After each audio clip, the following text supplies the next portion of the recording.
All right. Good morning, everyone.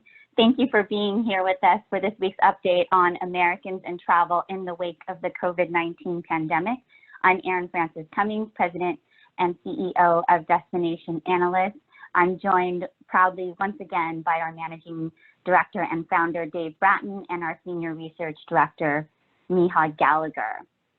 Today's findings represent the 7th week of our study of the impact of the coronavirus on Americans' perceptions and feelings towards travel. And we are happy to continue to connect with you here, especially the many of you who attend every one of those 7 weeks. And as a reminder, the data and findings are our independent research, which is unique in that it is not sponsored, conducted, or influenced by any advertising or marketing agency.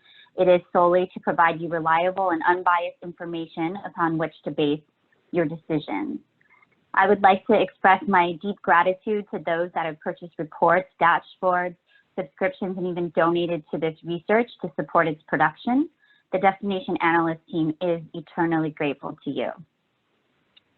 Many of you have sent us great questions and concepts to explore in this research, and we have incorporated them as they have made the findings richer and more valuable for the overall travel industry. If you have a suggestion or a request addition, we welcome them. Please follow this process for doing so. Send an email to info@destinationanalyst.com and copy Miha at destinationanalyst.com, and our team will review every request and let you know personally if and when your suggestion is added to our studies. And to get the answer to the top question we received during our webinars out of the way and to ease everyone's mind, yes, we will be subsequently emailing out today's presentation deck and a recording of this presentation. You may also download them directly on our website. Both will be posted on the page you see here by tomorrow. Today, I will cover the top-line findings from this week's research, as well as the latest Travel Marketing Potential Influence Index, with last week's findings showing that shopping at a retail location being a top desired activity after shelter-in-place orders have been lifted. And because shopping is typically a top trip activity, we have a panel of retail professionals with us today, who I will lead in a discussion before we jump into further Q&A. We are so honored to have Jackie with National Harbor, Terry with Macy's, and Lorenzo with Everlane online with us to share their perspective from the retail sector. A significant component of this week's research findings relate to retail, and what these professionals share will be really valuable to all of us in the industry. Here are a few housekeeping items to participate in the Q&A after with our retail panel. You can use the raise your hand feature, or if you're too shy, you can use the Q&A. I want to welcome any newcomers to this weekly presentation and discussion. I hope you consider yourselves part of our community and are not shy to participate at the end. So let's get into the findings. Please note that for the sake of time and to ensure that we have enough time to spend with our retail panel, I have to move through these findings very quickly, and I'm not able to cover everything that's in our research, but you will receive the deck, and again, we are here for you, so just let us know if there's anything else you need after. Here is an overview of the research and the methodology employed. This week's data represents the survey fielded April 24th through 26th, 1,208 fully completed surveys this time, confidence interval of plus or minus 2.8%, and the data is weighted to reflect the populations of the 4 major U.S. regions. So to provide a context to this week's findings, when the survey was fielded just a few days ago, Americans were seeing and hearing about disinfectant and sunlight, Georgia reopening, how we would be able to test for coronavirus on a mass scale, and that social distancing may last through summer. Of course, there was good news too, people demonstrating their concern for others and their appreciation. I'm going to start this presentation differently this week and begin with a new question we asked, because the results from it really set the stage for the remainder and are truly foundational to a lot of what you will learn about how American travelers are currently thinking and feeling. And the question behind the question is this: what do we, as the selves we are in this moment, most want? Is it love, happiness, safety, friendship, money, escape? To provide some answers, this is what we asked American travelers. Tell us about your lifestyle priorities in the next 6 months. However you personally define each, use the scale provided to indicate how you will prioritize these in the next 6 months. Respondents were given this 5-point scale from not a priority to an essential priority. What you're seeing on this chart is the percent of travelers who rated each of these lifestyle elements as a high or essential priority in the coming months. Staying safe from infection was far and away what American travelers were most in sync on prioritizing, with nearly half saying this is an essential priority. While to some of you this may feel obvious, think back to less than 2 months ago. How many of us did not feel particularly threatened by coronavirus and were confident in our body's ability to heal if we contracted it? Avoiding COVID-19 is paramount to most American travelers as they look out over the next 6 months. However, consider how revelatory this second tier of what Americans are going to prioritize: emotional well-being, finding joy, escaping from stress, and relaxation. What's important and hopeful about this finding are these are all things travel delivers. And we know travel does it well. One of our previous The State of the American Traveler surveys found that nearly 1/3 of American travelers considers travel extremely important to their overall well-being and sense of happiness. And although interesting, a little less than the last few weeks, the majority of American travelers still agree that they miss travel. However, in the present moment and considering their priorities, Americans largely associate fear and uncertainty with travel. When asked to state the one word that best describes how they feel about travel right now, words like scary, anxious, unsafe, danger, and nervous were common responses. As some of you may recall, we asked this same question 5 weeks ago. We wanted to ask it again this week to see what had changed. And while there are a few more positive emotions expressed now, overall, relatively little has changed. So in this coronavirus marathon we are in, our point on the course to recovery remains a steep hill, but we will get through it. Together, we will get through it. Let's explore in more detail Americans' personal concerns and feelings of safety right now. Concerns about personally contracting the virus remain elevated, but is at a 6-week low, with the biggest change in this amongst older travelers. Concerns about loved ones contracting the virus remain unchanged from last week. Concerns about the pandemic impacting personal finances also remains high, but relatively unchanged compared to the weeks prior, as do concerns about the national economy. 37.2% expect the coronavirus situation to get worse in the United States in the next month, unchanged from last week. 1/3 feels it will get better. Pessimism about the situation worsening continues to decline. In looking at how Americans perceive the safety of several travel-related activities, this chart is showing you the percent of American travelers that rate each of these as unsafe. Across all travelers, cruises and international travel, as well as large events and performances, continue to be seen as the relatively least safe activities at the moment. However, what we saw over the last 7 weeks was significant increases in the perception of these activities being unsafe between March 15th and 29th, then a stabilization April 5th through 12th, and last week we saw a notable improvement in safety perceptions, and this week the perceived safety of various travel activities improved again. Moving in the right direction, although still highly elevated and certainly not yet where we want them to be. So in summary, personal safety is American travelers' top emotional priority right now, and travel is set to fulfill secondary needs when the world is ready.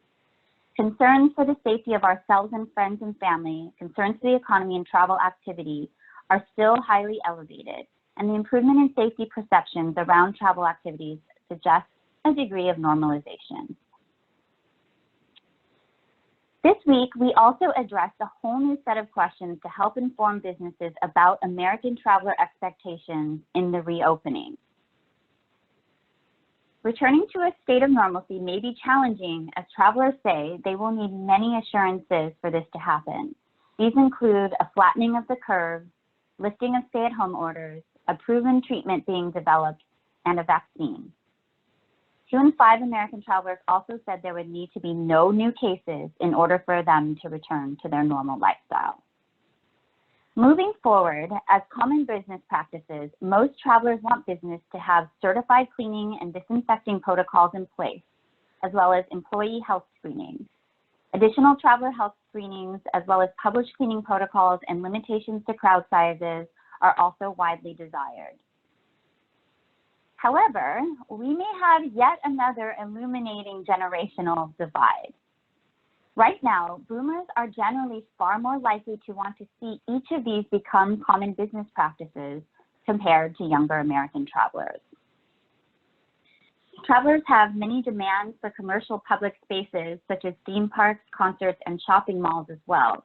Their top desires include hand sanitizer, disinfectant wipes, cleaning activity happening during their visit, and well-explained cleaning procedures. About half also want required employee health screenings as well as social distancing enforcement. Travelers also want restaurants to provide many assurances.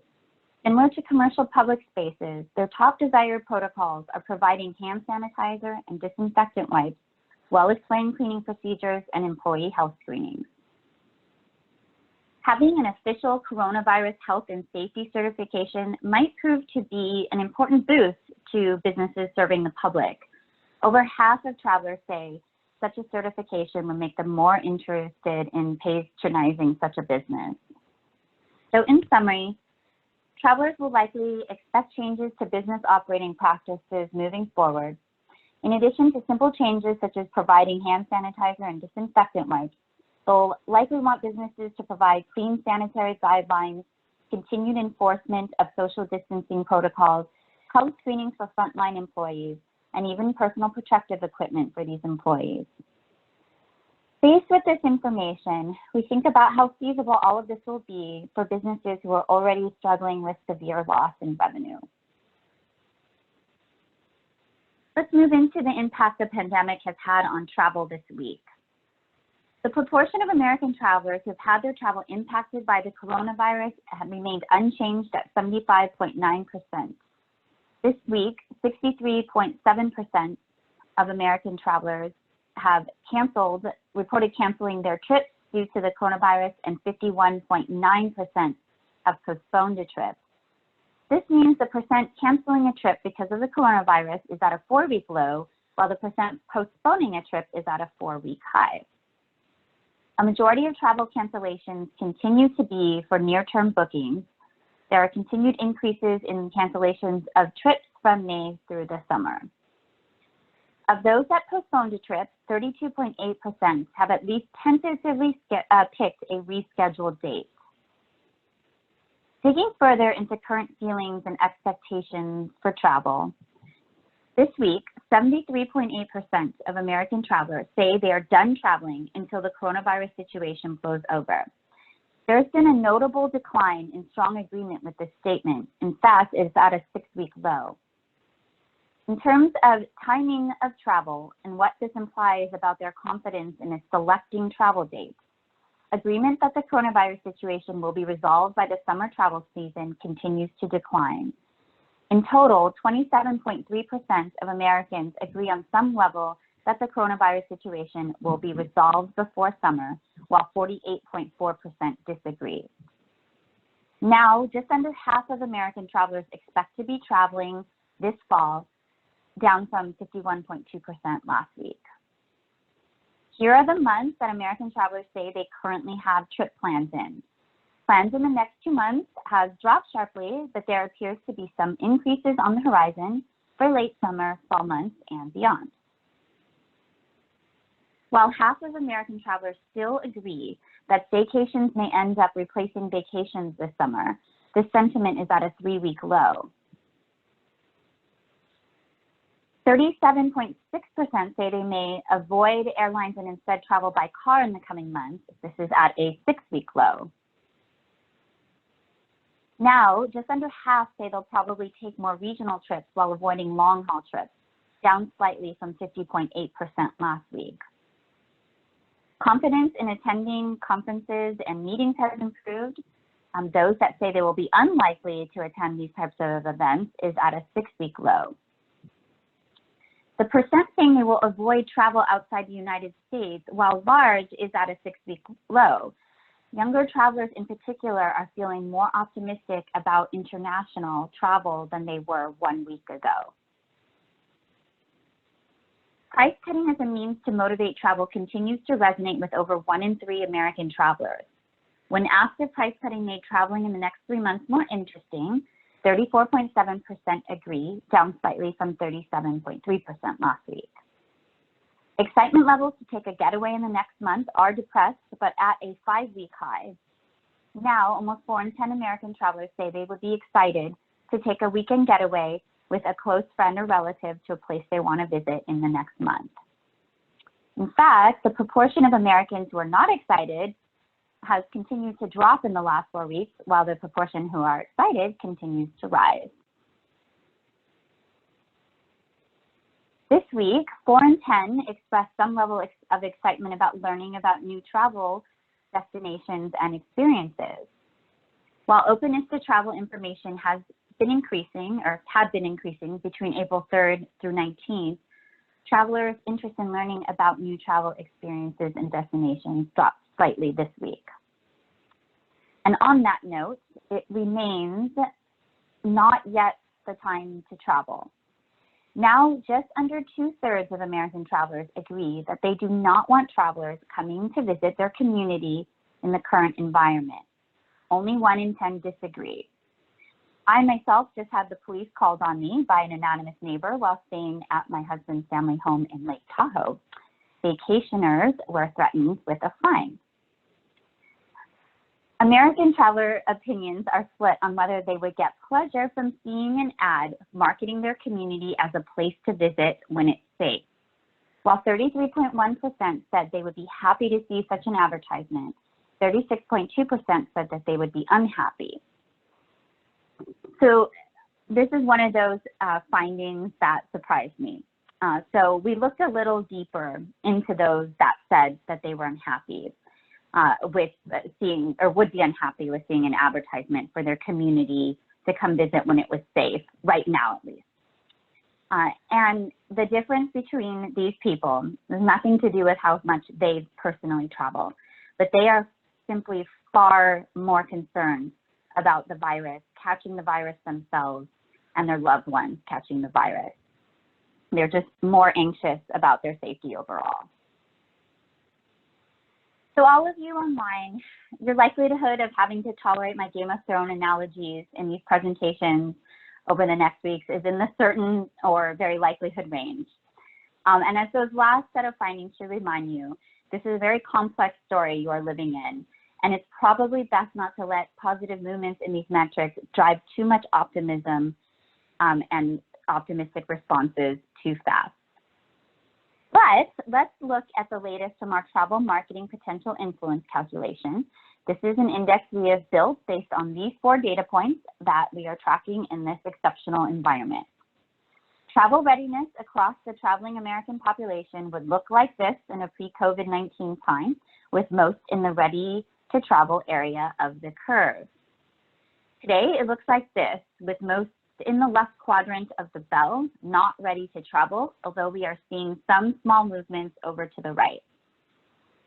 We track a number of traveler segments in this index, and I will take you through a few of those now. Millennials and Gen Z travelers continue to index the highest on travel readiness, driven by their optimism for summer and fall travel. Men continue to index higher than women, but now less dramatically so, as they continue to feel more open to travel messaging and wanting to take a getaway soon. Note that women are still more likely to avoid crowded places once they can travel again. Travelers in the South continue to index highest for travel readiness. Travelers in the West on a continual rise. Those in the Midwest index lower this week relative to last week, while those in the Northeast remain behind others in the country. And those of you that subscribe, of course, there's all kinds of other segmentation and filtering that you can do on all of these findings through your dashboard. And if you need help with that, please do let our team know. So as a reminder, key findings to know are released via email every Monday morning at 8 a.m. Eastern. Please come to our website and sign up if you are still not receiving those. For those of you that subscribe or purchase, the complete report of findings is sent by each Tuesday morning and the online dashboard is updated. And you can join us here every Tuesday at 8 a.m. Pacific, 11 a.m. Eastern for a presentation of the findings. And please follow us on social media for shareable infographics, GIFs, and articles that we push out daily. And just a reminder of what's upcoming out of Destination Analyst, the Meeting Planner Sentiment Survey results, continued online focus groups with travelers, the State of the International Traveler Report, and findings from a cooperative study of State Tourism website. All right, let's welcome our fantastic panel of retail professionals to join the conversation now. Jackie, Carrie, Lorenzo, if you could come on video now. And as a reminder, we will be taking questions from you all at the end of our brief discussion. You can ask a question verbally by using the raise your hand feature, or in writing using the Q&A feature. We have Ms. Miha Gallagher on deck to help answer your questions. All right, looks like we have you all on now. So please let me introduce our panel. We have Jackie, the AVP of Marketing at National Harbor, overseeing the Convention and Visitors Association and other entities as part of the Peterson Company's development portfolio. Prior to National Harbor, she spent 7 years with Visit Loudoun as the VP of Marketing, where she led the destination marketing and promotion strategy for the wealthiest and fastest growing county in the U.S. Jackie also spent more than 12 years with Destination Canada in successive marketing and PR roles and has an extensive background in multiple market segments in the tourism industry. And next up, we have Carrie Hansen joining us. Carrie first started in the travel and tourism industry as an intern at Visit Milwaukee. After college, she worked in the banking industry and soon decided that she had no future pricing out interest on checking accounts. A fortuitous call led her to Sonoma County Tourism Bureau, where she spent 5 years before moving to Washington, D.C. to work for the U.S. Travel Association and Brand USA.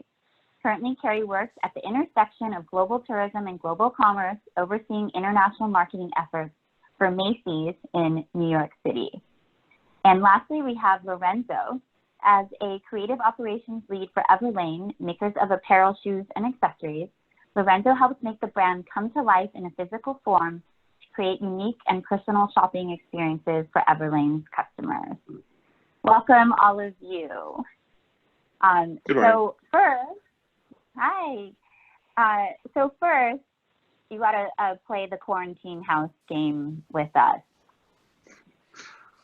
Or, sorry, we adopted it to Recovery House. So if each of you will share with us which house you will choose for recovery with each of these procedures in place.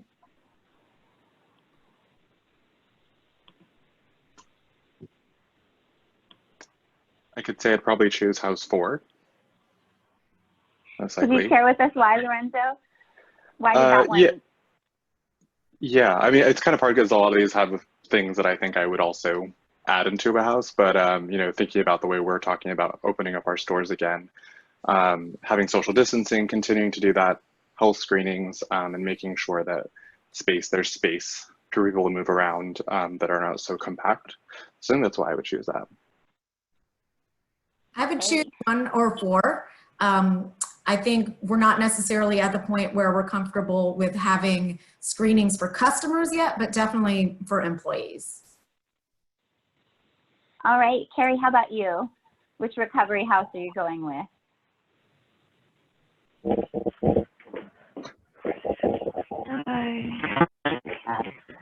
Did we lose you, Carrie? Okay, we'll come back when we get Carrie in here again. And then just real quick, first reaction, Jackie, what are you picking here? Oh my goodness.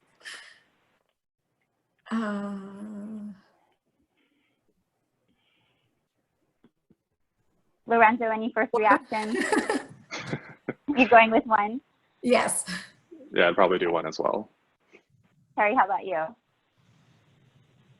Sorry, I had a headphone malfunction, so I had to go bust out the big guys. Can you repeat the question? Sorry.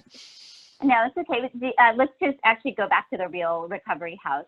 Which house did you choose for procedures going forward? I mean, I think for major retailers, I think House One is probably, something that a lot of people are considering. I think for a shopper, if I was looking for something, I actually think that, House Two would probably be something that I would like to see implemented at a lot of places that I would go to, especially in big cities. Okay. And so, Carrie, while you're talking, why don't you start us out and tell us a bit about what your team has done in response to COVID-19? Sure. If 2020 is going to be known as anything besides COVID-19, it's going to be the year of the lawyer. So one quick legal statement is that, anything said today shouldn't be used as a directional or approved decision on Macy's or any of their stores. So now that we have that legal housekeeping out of the way, a lot of what we're looking at is very specific by region. If you want to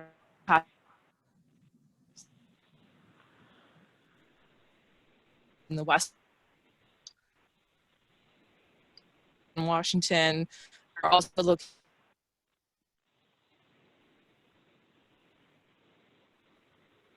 kind of any ways out. Sure, I think you might be breaking up a little bit. Okay. All right. Lorenzo, Jackie, did Carrie break up for you as well? Yeah, she seems to be frozen. Okay.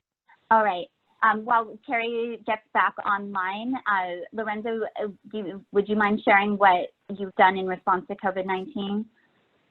Yeah, so, right now, obviously our retail stores are closed and, we have a small team working on what our reopening plan is going to be. And I've talked to a lot of other people that I've worked with in the past in my retail world and kind of sharing information about what Apple's doing or like Gap. And, since then, though, one of the really great things about our stores is the reason people want to come to Everlane stores is having this virtual try-on session, which is really cool. It's like a styling session, so people can sign up online. Currently, it's all of it's taken, but that's kind of what we're doing right now at the moment, and then also planning for how we want to strategize on reopening safely and to make sure that it's safe for both the customer and the employee, and they feel comfortable. And I'm also trying not to compromise the Everlane experience within the store, which I think will be something that will last a while. But this is going to last for a long time, and we have to pivot and adjust in order to be successful with a retail space. And most likely activating, buy online, pick up in store type experience, so that the customer feels like they can get something, new that they want to wear and they don't have to wait, and kind of making our stores a bit of a distribution center. I think that's really where we're going to be aiming to go. Okay. Jackie, could you tell us about what you've done over at National Harbor in response to COVID-19?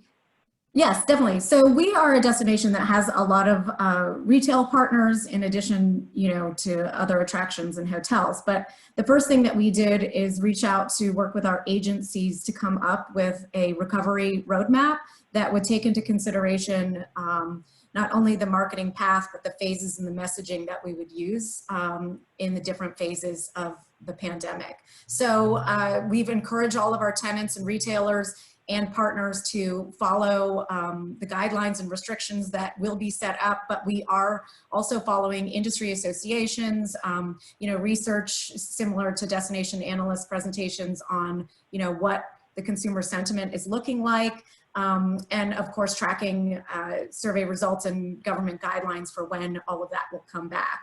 So we also have worked with our retailers that stayed open to try to promote what products that they have. So from a restaurant standpoint, the to-go and delivery, we actually did some very regional local campaigns to promote them.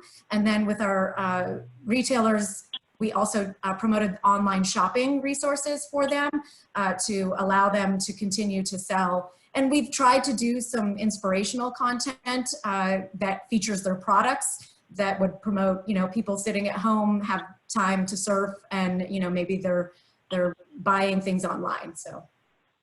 Okay. And Carrie, did we get you called in? Looks like she still might be muted.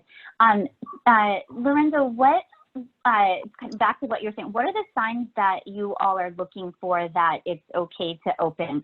I mean, I understand that the government has to lift shelter in place to some degree, but are there any other metrics that you're following? Honestly, just like the news and different outlets, other people that I've worked with in the past and other retailers and what they're kind of planning, because I think it's like it's kind of a team effort in that kind of way that, we're all kind of going through this. And so really listening to what, the state of California says in New York, and we have a store in Boston as well, and making sure that we're able to open appropriately. And also this will require us setting up a new store kind of concept in a way and ordering equipment that will take time to get. So it just really depends on that, I think, and being able to safely operate and have a roadmap and guides for the employees to know new standard operating procedures. So yeah. Are you able to share what kind of equipment that you're considering purchasing, or? I think, for the basics is like, we're still kind of figuring out what our plan is, but the basics of like gloves, disinfectant, masks, and we may be setting up some kind of like station where people can drop off clothes, pick up clothes. We just haven't figured those out all exactly yet, but yeah, that's kind of where we're at the moment. Okay. Carrie, did we get you back yet? Okay, hopefully we'll get Carrie called in and hear from her, since she represents one of the biggest retailers in the U.S. Jackie, anything to add about what signs you all are looking for, or your retail partners are looking for, about being safe to open? Absolutely. I mean, we're definitely following the data that is coming out from the different organizations and research agencies. Some of the guidelines from the National Retail Federation about signage, contactless purchasing, all of those points. I think what's interesting about our destination is that the retailers are all part of our property, and we're able to put together a plan for them that provides that guidance. And we also look to be able to help them with being able to enact those things, such as, the masks, sourcing the masks, signage on the sidewalks, maybe keeping people going one direction, up and down, entry, even down to fitting rooms and what that might look like in the stores. You probably never thought when you were at Visit London a few years ago that your job would end up entailing about fitting rooms. So how do we get from where we are now to opening to full operation? Lorenzo, are you able to share what you think the plan might be for that? Yeah, you mean going back to normal in a way? Yeah, I mean, I think, ultimately it really just depends on when there's a vaccine and people feel more safe to be able to operate the store in the way it was before. I just think that's going to take some time for people's mindset to change as things evolve. It changes every week, I think. So as a company, we're planning to reopen, and we're going to see, I think, the customer behavior when they come in the store, what the traffic is like, how we need to shift, and really how if our operations, our new store operations, are actually working and people feel comfortable, I think that's where we'll decide to evolve and change. And right now we're kind of building on phases. But I think, we can start a phase and we may make changes during that time because we'll notice what the customer's saying to us, what employees say, and I think we'll be adjusting all the time. So, Jackie, what would you add on that? I think similar to what Lorenzo said, trying to figure out when we shift from the phase of waiting to travel is kind of what everybody's trying to get a handle on. And I think that, again, the data that you all are tracking is really helpful to provide that consumer sentiment to guide that. I know that our retailers are, they have built up inventory and they are looking to get ready to put that back out there. We're also looking at ways to make sure that the consumer feels comfortable coming back out. And I think that's a big consideration of the waiting to travel shift, and trying to create ways to make them feel comfortable, such as maybe spreading some of the retail opportunities out into the outdoors somehow. We have Tanger outlets at National Harbor, and so they're considering some of those types of options on how to make sure that the consumer feels safe coming out to shop. Okay. Carrie, did we get you back yet?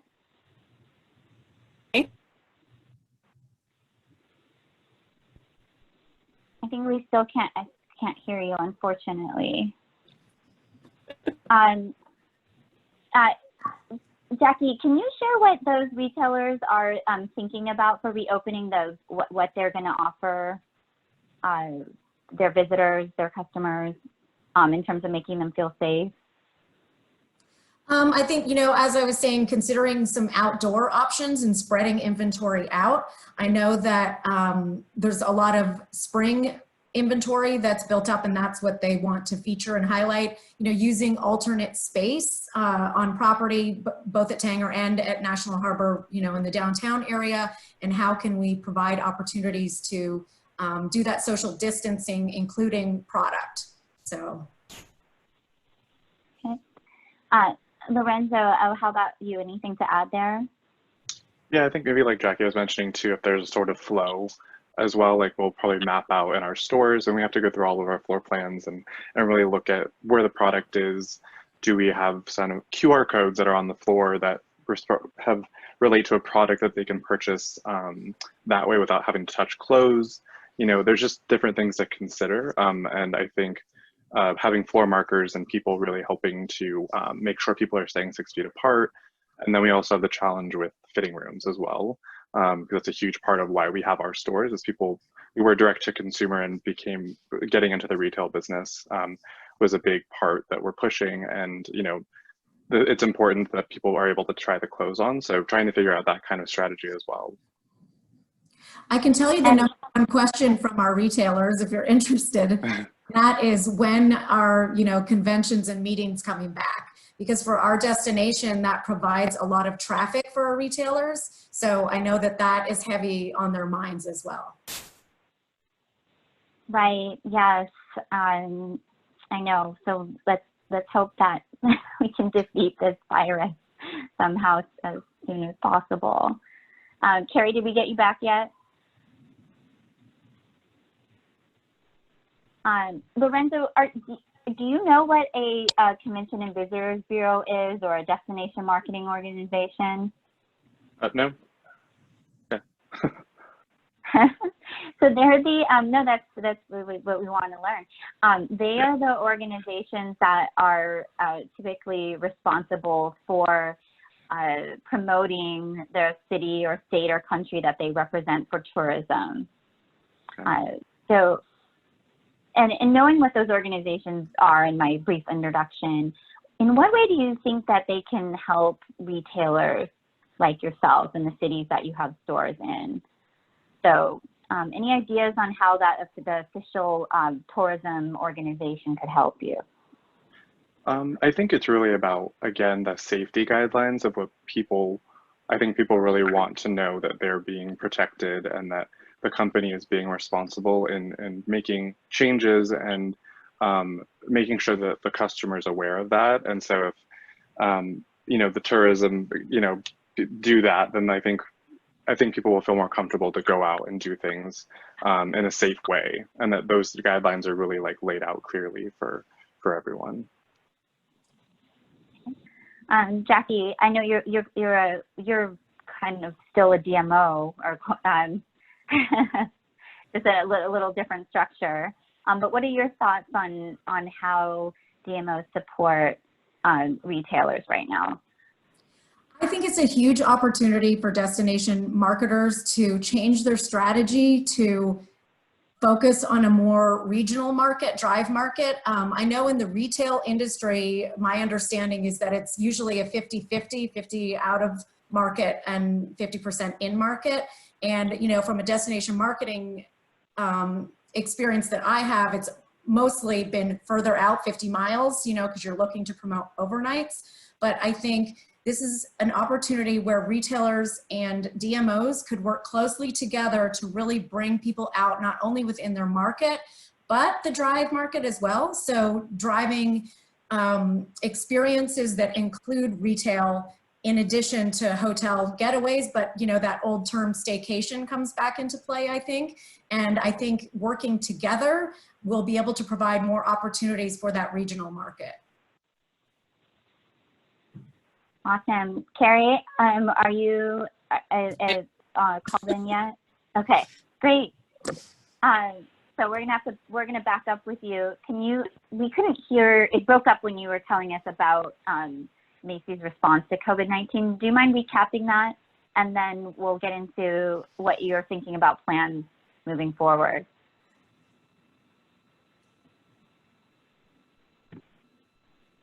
Localized city and state response.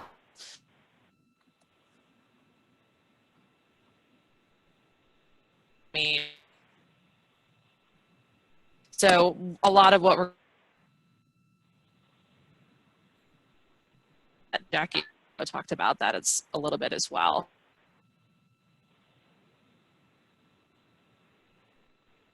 Boy, Zoom is just not being Carrie's friend today. I don't Not working again. Sorry, it's still breaking up a lot. Oh, it seems a little bit better now. It's still breaking up a lot. It's something in the New York City area. Yeah, it sounds like it. You know, maybe we can, Carrie, sorry to do this to you, but if you wouldn't mind typing your response in a chat to Miha or something, I'd love to at least get it out there for everyone because it's so important. But for some reason, it keeps breaking up.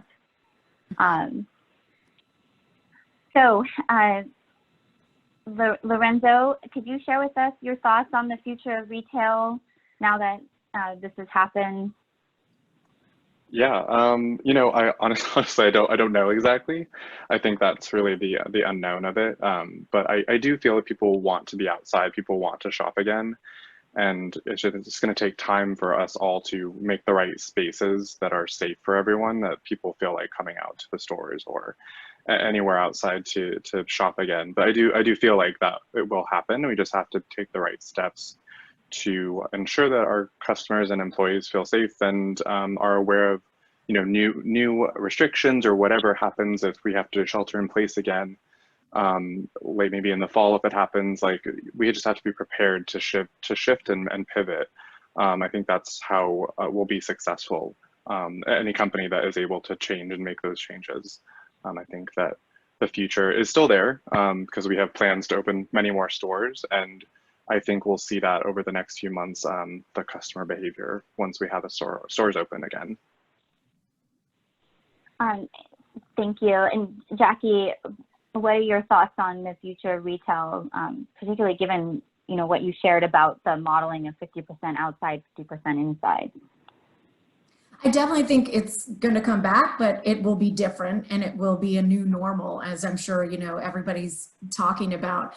We still have interest from new retailers to come into National Harbor, so I don't think that it's going to go away as in, you know, a shopping experience, but as we discussed, it'll just look different. It'll feel different, a different way to experience it for sure.